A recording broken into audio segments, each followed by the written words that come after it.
Before we get started in this film that's in theaters right now, please hit that subscribe button right at the bottom. Silent Night is directed by John Woo. This is his first film that he is back in the States for after 20 years. This is the story of a father who on a Christmas Eve lost his son due to gang violence, and he is on a vengeance tear to find the people who killed his son. This was not quintessential John Woo to me.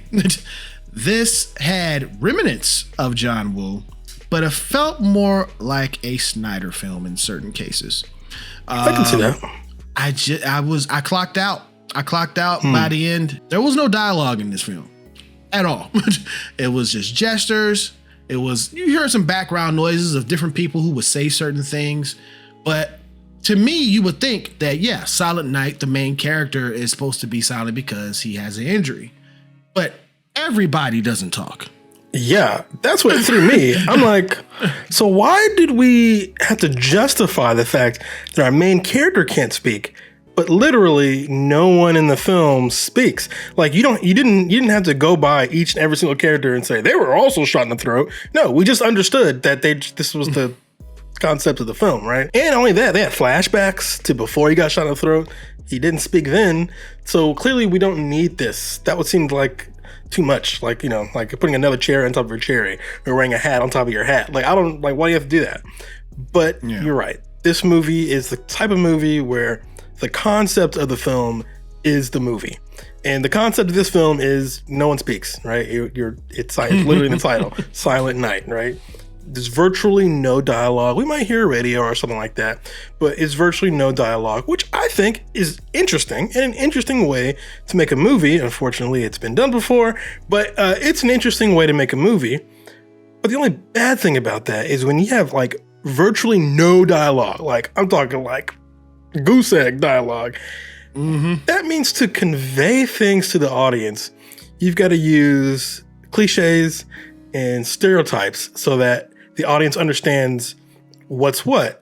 And so for me, my biggest issue was that the movie feels, I said this about Broken Arrow, the movie feels dumb because it has to show you the most simple things in order for you to understand what's even happening in the film, which lends to some accidental misinterpretations. In this film, it would seem that gangster equals Latino that listens to hip hop. So like every Latino you see that listens to hip hop is a gangster. Yeah. And I'm like, oh, Sean, that is rough. Now there's other Latinos right in the film, but they don't listen to hip hop, so we know they're not gangsters. And again, this kind of real small base level, like elementary type thing, right, for misinterpretation. So the movie never comments on the fact that all of our gangsters look alike. And I think that is one of many problems. And you know what else is a problem for me? His son is dead. His son is dead. His son is dead. His son is dead. You know how many times John Woo let you know that his son was dead in this film? At least 50 times. It's like, yo, rough. I saw the trailer. I don't think I need to be reminded that his son died 80 million times. Okay? Right. And our main character, who we learn later, his name is Brian, but we don't actually know this throughout the film, but he can't move beyond that, because if he does, the audience wouldn't really, or you risk losing the audience, because how do you explain it with no dialogue? So he's really locked in, right? And so because of that, the movie is super, super simple. Like I said, unfortunately, the movie feels dumb. It's not, there's no room for like a B plot, nothing. Like it is just him preparing for his revenge, either getting it or not, and then the credits roll. So like the simplicity of the film, I think is a big issue. And it's because of that simplicity is why I compared it to a Zack Snyder film. Okay. There's no connection for me from audience to the screen. I was like so clocked out. Time Crisis is a game that you play this, you're a cop, and it's in like Dave and Buster's and stuff like that. And then when you're you step on a little pedal, you got the gun, and then people pop up and stuff like that, and you're like, go, and you're shooting and stuff, right? And there was a scene where there was the lady cop in this freaking war zone and was by herself, this woman cop, and the gang members was popping out of corners and stuff, shooting at each other like Time Cop, Time Crisis. And I was like, huh? I understand that John Woo directed this, but this felt that scene and other scenes felt amateur to me. If the concept doesn't grab you, you're done with the film. Like, because there's nothing else going on. I think that does risk a lot of people, just like you said, checking out. But a silent action film is not new. The first one that comes to mind, and the one that this movie reminded me the most of, was Drive, and we'll get to that in a second, so take that and set it aside. Drive, yeah. But even more so is Taken, right? Where the first 30 minutes, there's a lot of dialogue, and after that, there's none, right? He just kicks ass for the rest of the film. He doesn't say anything. As soon as he's like, and I will find you, click, there's no dialogue after that shit, right? He just kicks ass, right? And it's fun, and you get it. But that's because they had a lot of dialogue to set up a much more complex story, right? John Wick, almost exactly the same. John Wick says virtually nothing, right? But the people around him do, right? And the people around him paint this essentially a fantasy world that lives just under our world. But even those films that just have a minute of dialogue use that minute so wisely. This movie has no dialogue. There's nothing there, right? There truly is nothing. Now, this movie reminded me a lot of Drive, where a lot of people were shocked at how little people spoke in Drive, where people just looked at each other and made faces, for hours in Drive, and people were like, what the hell? How come they not say anything,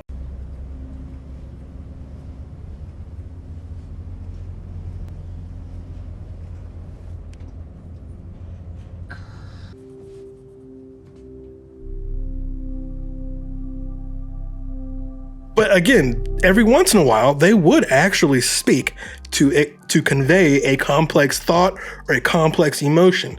This movie has no complexity to it. It's just very simple. I want to say though, I didn't hate the film. I didn't completely dislike it. I think this movie was an interesting little experiment for John Woo. And whether or not this experiment worked, I don't think it did. But it's interesting that someone like John Woo would take that risk. I've said it a million times. I like it when people take risks. And he made a silent film. And that's not what you expect from him. And we just looked up his age. John Woo is 77 years old. He's got nothing to prove. Everyone knows he's the shit when it comes to action. And the action in the film was pretty good. But the fact that a 77-year-old would take such a risk, I think, is admirable. But I don't think the risk made a particularly good movie. So this was much more like Broken Arrow and less like Hard Boiled, where this felt more studio-y, but it felt like a weird experiment film made by the studio. Yeah, because you said in the previous video, I said we're gonna have hopefully there's a lot of action and stuff about it in the new movie. And you said I think that they're gonna have the reins around him. That has been true to some of my favorite directors recently. John Woo, Sam Raimi with Marvel. You have to fit inside of our template. Right. That's the issue. They've got a template, a very strict template that you really have to stick to. Right. Good guys versus bad guys. Do not deviate. And so that's essentially what we got here. Good guys versus bad guys. And it's like, how do you know if they're bad? I don't know. I guess Latino. And it's like, what? And so that is just such a bizarre choice to make. I'm like, and it made me shift uncomfortably. I knew this movie was going to be, or I'll say I had an inkling this movie was going to be rough when I saw the very first shot of this film. The first shot is a horrifically CGI'd balloon floating up towards the camera. And I'm like, that's the first shot? It's the first image? I'm going to end up saying a lot of negative stuff about this film, and that sucks.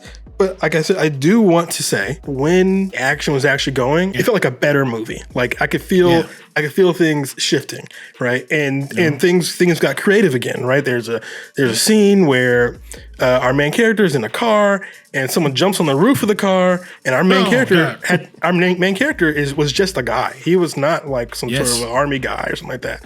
And so he's got a guy trying to kill him on the roof, and so he does what you would do. He just blindly shoots up there, boom, and shoots this guy. But you kind of expected the scene to cut, and we're done. But it lingers, and we see the blood drip down the top of the windshield, followed by the actual human himself sliding down the windshield, and it is just horrific. And I'm like, oh, that's a really good way to show that like he's a novice at this, and he's got his first kill. So John Woo is still here. It still feels like John Woo is making a John Woo movie. But I think it's just a little too experimental. And the experiment, I'm not sure if it succeeded. This is not the movie I would choose as someone's introduction to John Woo. No. Not at all. Dude, there's two sides to John Woo. There's the Hong Kong side of John Woo, and then there's the American side of John Woo. If there's a film that I want people to start off with when it comes to American, it has to be Face Off. Okay, I agree. Okay, if it's for Hong Kong, it has to be like A Better Tomorrow, A Better Tomorrow 2, or Hard Boiled. Simple as that. Okay. The Killer's good too. That's another good one.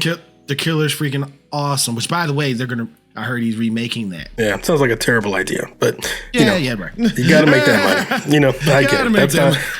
That's how this works. You crank out familiar things, and the money comes out. I get it, but that sounds like an awful idea.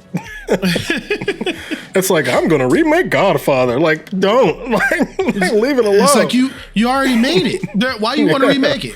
Stop. I'm going to remake Star Wars. Don't.